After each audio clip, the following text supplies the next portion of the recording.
Hey everybody, this is Split Can Gamer. It's time to review the next MLP episode, Cutie Mark Chronicles. So this episode begins with the Cutie Mark Crusaders going on a zip lining. Pony zip lining before. Neither have I, but Spike told me it was awesome. You know, Scootaloo, just quick for future advice. Do not take any advice from that prick. Besides, anything he says is completely worthless. And if you say you never tried it before, why are you doing it anyway? It's only going to result in slapstick, and then you guys falling off, and up, yep, there we go. So before the CMNC can eventually follow their doom, they're covered in tree sap and pine needles. Anything?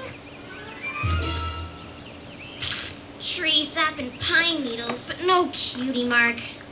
Plan B? Yeah, you know where we can find a cannon at this hour?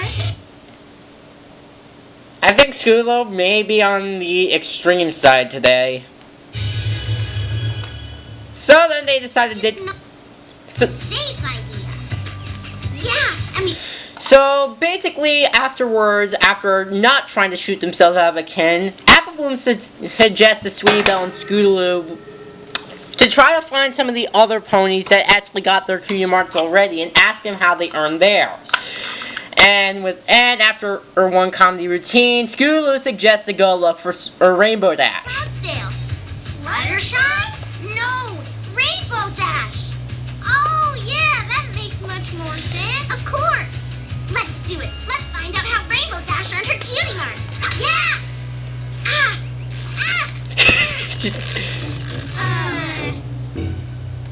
And I am not listening to the theme. Fast forward. So while the CMNC basically goes try to find Rainbow Dash, they come across a bunch of rabbits stealing apples. Get back here, you thieving vermin! Thieving what now? Applebloom?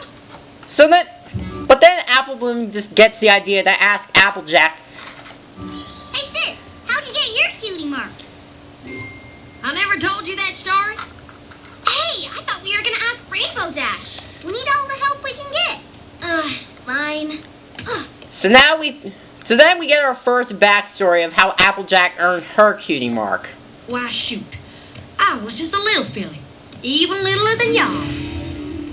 I didn't want to spend my life in a muddy old apple farm. I wanted to live a sophisticated life, like my aunt and Uncle Orange.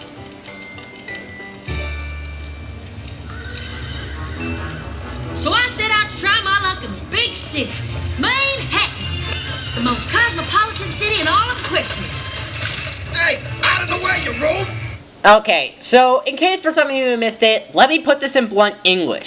So basically, Applejack got sick and tired of her old Western life and decided to go to Manhattan, which is basically My Little Pony's version of New York, to basically go live with her aunt and uncle to try to live I don't know how to say it, but basically she wants to live the more specific... Yeah! I'm really off today. So yeah, so in short, long story short, basically Applejack wanted to live in Manhattan to get away from her old Western style and try to fit to a new environment. I knew I'd find out who I was meant to be in Manhattan. But then we find out Don't worry, we'll have you acting like a true Manhattanite in no time. But then she finds out that being a city pony may be harder than she thinks it is. And how are you finding good old Manhattan? Oh, it's simply divine. Wow, I'm surprised Ashley's bald managed to come up with a British accent. Very well said, my dear. Seriously, what kind of other accents can she do? Although, I must admit the city noise took some getting used to. Where I'm from, nights are so quiet, you seldom hear a peep until the roosters wake you. The what? I say, my dear, what in the world is a rooster? Ah, yes. As the continuation cliche of having rich, pompous assholes who only care about themselves and not about other people. Why did I get the feeling they copied that trend from the Dream Child? What's he talking about? What'll I say? I will look like a fool. Dinner is served. I could eat That, seriously.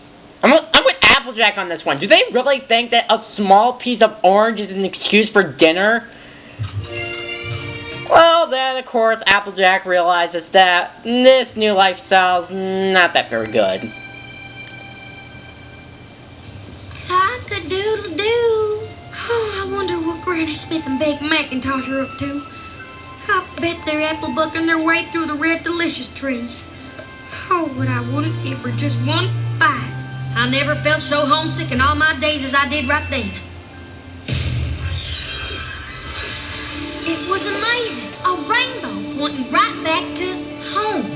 In that moment, it all became clear. I knew right then just who I was supposed to be. So Applejack heads on back home to Sweet Apple Acres and realizes that she belongs on the farm, and that's how she earned her cutie mark. That's when this here appeared. I've been happily working the farm ever since. And then the rabbits rightfully make fun of her. There they are! Get back here, you thieving vermin! Aw, that was such a sweet story. Please, try Snappy. Ugh. And I guess Scootaloo is the only one who doesn't really care for that story. Come on, we've got to find Rainbow Dash to hear the cool way to get a cutie. Well, they come across another Pegasus, not Rainbow Dash, but more so Fluttershy.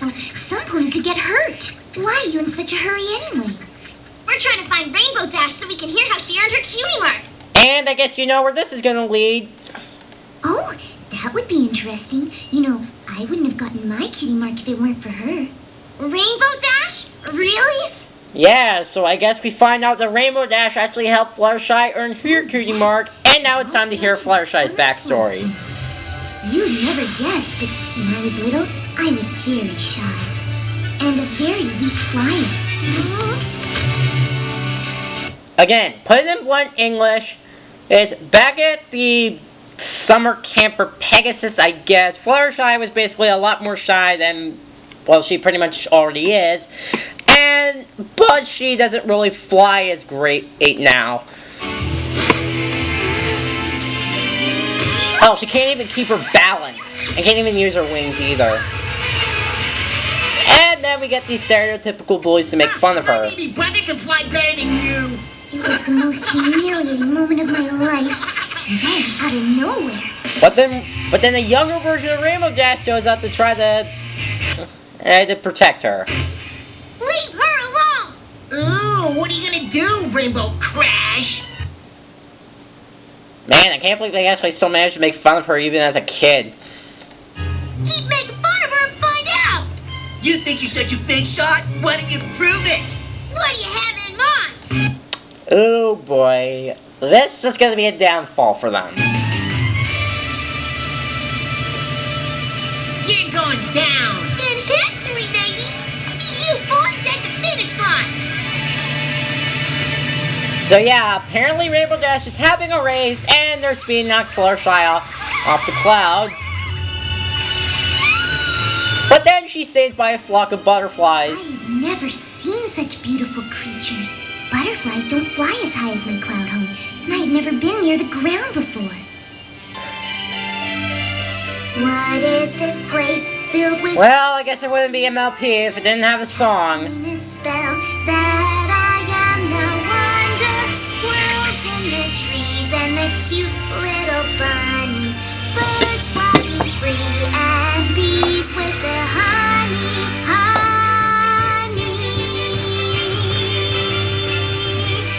Okay. Yes, I love. Sorry I had to fast forward the song, but so after Fluttershy sings about the environment, a gigantic explosion fires off that pretty much scares the animals, but Fluttershy is able to calm them all down. Everything's okay. There's nothing to be afraid of. And so Fluttershy was able to communicate with animals, I have the ability to communicate with the animals on a different level. and that's how Fluttershy earned her cutie mark. What happened to Rainbow Dash?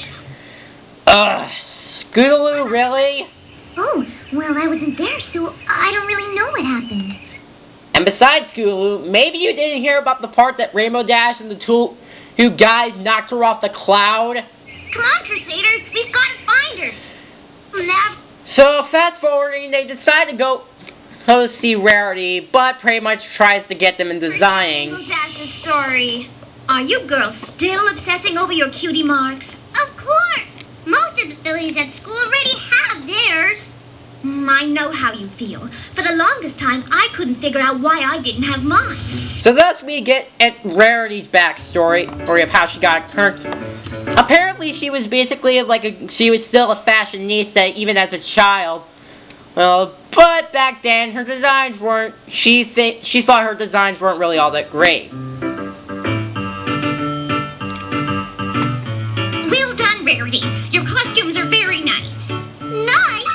They need to be spectacular. And the performance is tomorrow. I tried every trick I could think of, but nothing seemed to work. The costumes just weren't right, and the play opened that night. Maybe I'm not meant to be a fashionista after all. But then, for whatever reason, her heart decides to point her to her destiny, and she goes along with it, and then sees... A rock?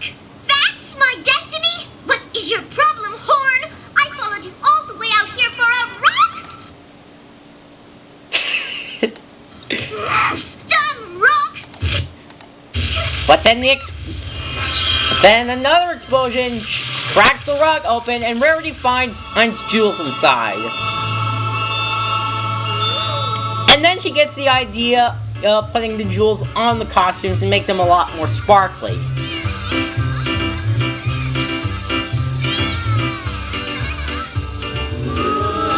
And I guess because of the jewels, well, she gets her cutie mark. These nanny-sandy stories aren't getting us any closer to our cutie marks.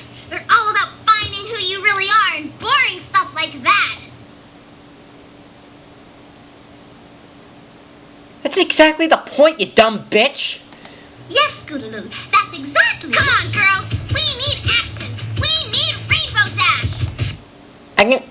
I'm actually starting to realize I can understand why a lot of people really don't like Scootaloo out of all the CMNC.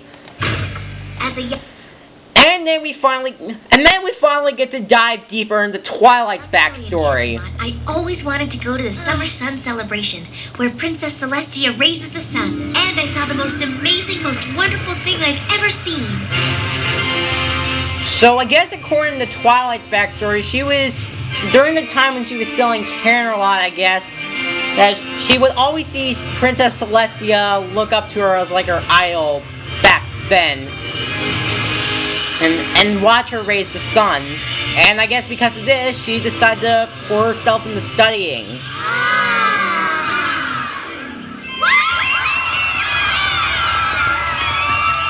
I poured myself into learning everything I could about magic. And then Twilight manages to study magic and learn it on her own. Give her an A for doing so.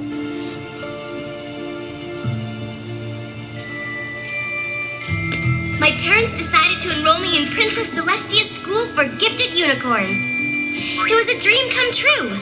Except for one thing. I had to pass an entrance exam. Quick question. Does anybody even do entrance exams anymore? I mean, yeah, I guess so, but... Really, does anybody do entrance exams anymore? I better shut up.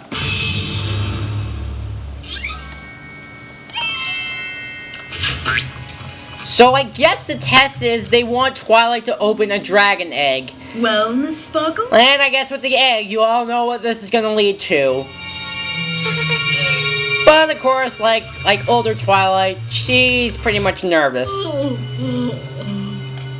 We don't have all day. I knew it was the most important day of my life, that my entire future would be affected. So before Twilight decides to give up the explosion, which I'm sure is going to lead up to later, pretty much forces Twilight to open the egg, and then of course we actually get to see that Spike is a lot younger, and it was also back in the day when he's not a complete prick. Oh my god, she's going Matilda.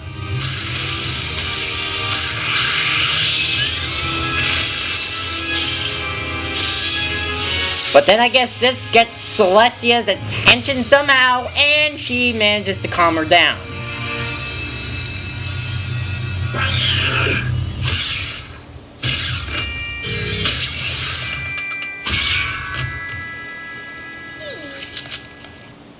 I don't care how Cutie is, he's still a prick nowadays. Twilight Sparkle, Oh, I'm so sorry. I didn't... you have a very special gift. I don't think I've ever come across a unicorn with your raw abilities. Huh? But you need to learn to tame these abilities through focused study. Huh? Twilight Sparkle, I'd like to make you my own personal protege here at the school. So that's how Twilight got enrolled with Celestia. Huh? Well, one other thing, Twilight. And then I guess discovering for who she are, she then gets her cutie mark. My cutie mark. Yes. Okay. We're happy for you, Twilight. So then they decide to go to Sugar Cube Corner, thanks to Pinkie Pie. Come with me and I'll tell you how I got mine. Why not? And I guess on the way to Sugar Cube Corner, Pinkie Pie decides to tell her backstory. My sisters and I were raised on a rock farm outside of Ponyville. We spent our days working the fields. There was no talking. There was no smiling. There were only rocks.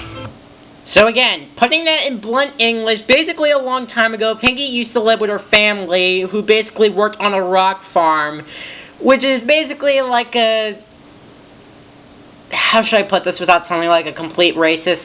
Like a little mini tiny Holocaust with, yeah, it was just basically like the time of the slaves, but only with rocks. I mean, because again, with no smiling and blah blah blah. We were in the south field preparing to rotate the rocks to the east field, when all of a sudden...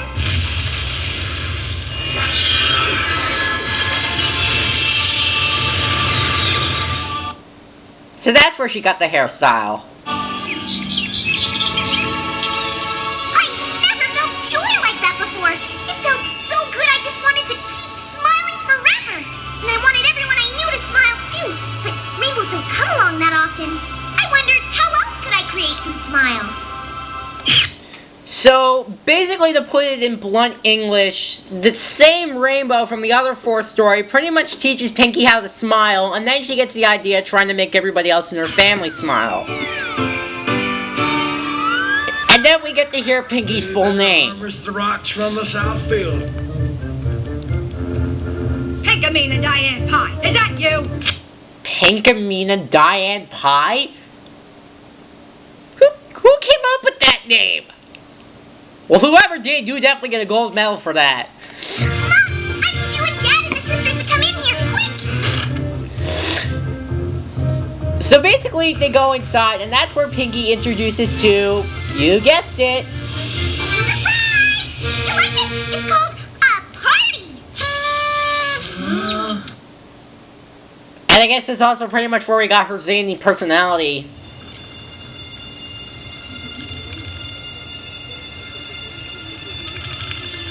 Without giving too much away, they like it. You like it? I'm so happy! And that's how she got her cutie mark. And then we're just gonna fast forward to Rainbow Dash's story. Here! I hear you're looking for my cutie mark story. You have no idea what I've been through today to hear that story. It all happened So then we in the race at Flight Camp, where I stood alone against all odds. well, two of them. Well, anyway, so now we get Rainbow Dash's backstory, where we pretty much picked up, where we get to hear her side of the story from Fluttershy's backstory. Fluttershy's honor.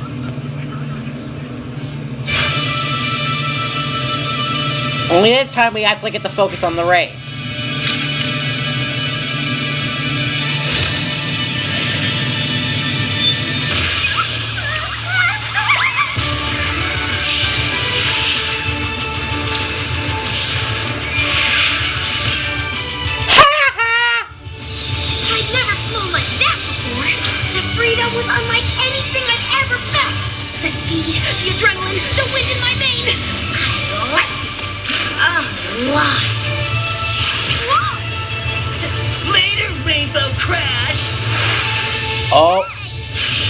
And that's when Rainbow Dash... Like that. What's winning? And that's where Rainbow Dash first did the Sonic Rainboom.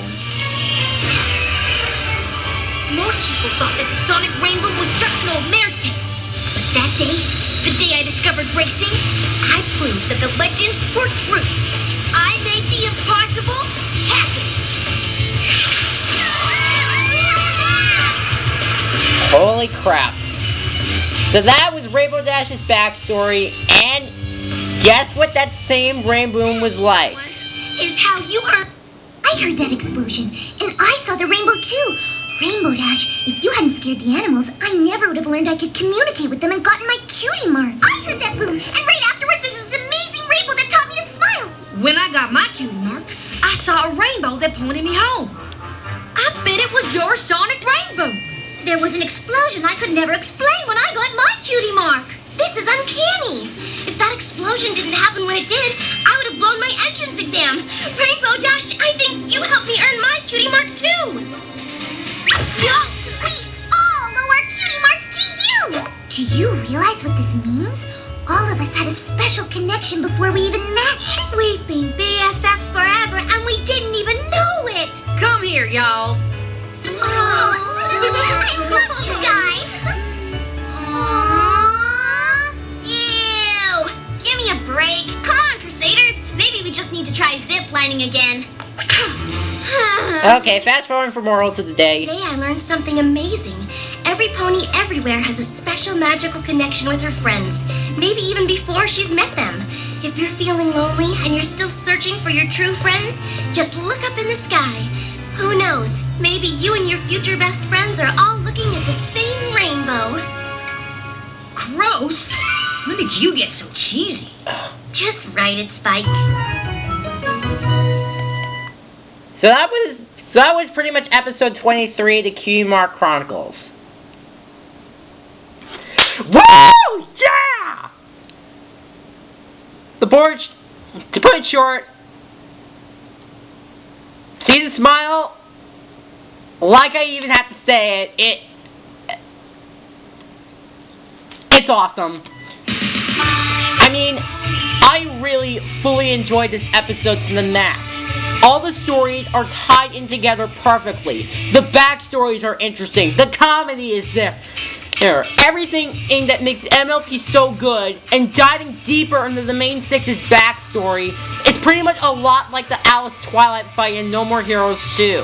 It's somber, atmospheric, and it just pretty much gets everything right in my book. Hey, I've been waiting to review this episode for a long time, and I'm glad I did. This is honestly, without a doubt, my favorite episode of Season 1. And you know what? It gets an A+ in my book. Some of you may argue, but that's not going to change my opinion at all. Okay? I'm officially declaring the Cutie Mark Chronicles as my favorite episode of the My Little Pony Friendship is Magic Season 1. Alright, I am FlipCam Gamer, and I thank the Cutie Mark Chronicles for changing just everything. Just go see it, please.